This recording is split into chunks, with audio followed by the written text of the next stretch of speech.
Və sonra baxın, burada gözəl bir fayda gətirir Şeyx Abdürazaq Hafizəhullah şərh eləyəndə. Deyir ki, "Əz-zəkatu qalilun minəl kəsir." Deyir ki, zakat çox malın az bir hissəsidir. Subhanallah.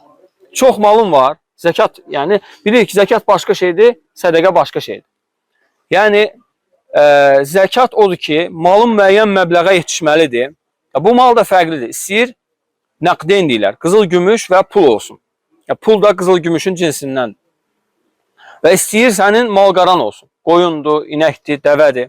Onların zəkatı ayrı bölgü, yəni cür olur. Və həmçinin istəyir əkin olsun.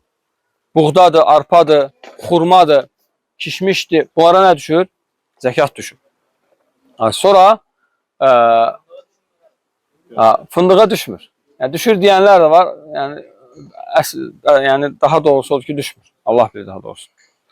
Yaxşı, və başqa şeylər var, hansı ki onlara zəkat düşür. Və həmçinin ticari mallar, ticarət malları. Sən ticarət eləyənsən, nədə olur olsun malın, həmin məbləğə çatıbsa, ona düşür. Xurma, xurmaya düşür. Bəli, bəli. Yəni, bax bu nədir? Qalilun minəl kəsir.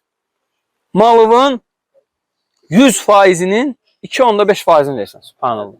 Nə qədər azdır. Bəxş eləyən kimdir? Allahdır. Allahın bəxş elədiyindən verdiyi sənə. Demir ki, sən öz mal Allaha nisbət olunur. Biz Allahın yer üzərində olan nəyik? İdarəçiləriyik. Kimimizə çox verir, kimimizə az verir, kimimizə orta verir. Kimə ki çox verib, verən kimdir? Allahdır. Deyir, o çox verdiyimdən mən vermişəm sənə onu. Azını ver, azını. 40'da bir hissəsidir. 40 dənə 50 qəpiyin varsa, bir dənə 50 qəpiyi versən. Düzdür, zəkatda 50 qəpik vermirsən. Aydın mı? 40 manatın varsa, sanki 1 manatını verirsən. 39'u səndə qalır. Azdır yoxsa yox? Çox azdır həqiqətən. Ya Allah sənə nə qədər asanlaşdırıb bunu. Ona görə çox olacaq, çox verəcəksən. Az olacaq, az verəcəksən. Aydın mı? Tutaq ki, sənin 100 minin varsa, 2500'ünü verəsən onu. 100 mindən 2500'ü versən, 97.500. 97.500 ilə işimi görənməyəsən ki, 2500'ü versən. Nədir ki o 2500?